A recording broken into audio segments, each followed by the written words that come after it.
бары мысық жатыр мына жерде. Дәл жолдың ортасында. Жаным. Шынды ма мысық емес қой мынау? Ой, қасқа. Ой, елки-палки.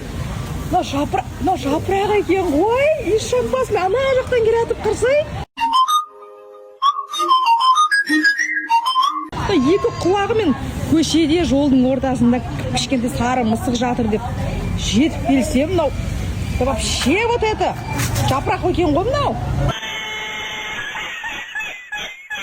Дік шабамыз, байдың қызын аламыз, байдың қызы тимесе, осырақ қызды аламыз, я Джони? Ой, сорлы екі аяқты дәметің дамбалдайын, осырақ қыз бұлай тұрсын, маған соқыр қызды қарамайды ғой енді. Себебі несіне салайын ба? Осыдан 3 жыл бұрын мен сүндетке отырғызып піштіріп тастаған жоқсың ба? Енді мен қыздарға да, қыздар маған да қызық емес болып қалды. Әйтеуір еркектерді ұнатып кетпесем болды, гал бой болып. Құдай сақтасын, әзіл. Мен натуральный сок сияқты натуральныймын ғой, если что қыздар жазыңдар. Сүндетке отырғаным болмаса, если что қолдарым бар ғой. Десене әзіл жазбаңдар я қыздар, екі аяқты бітшіттін шығарар.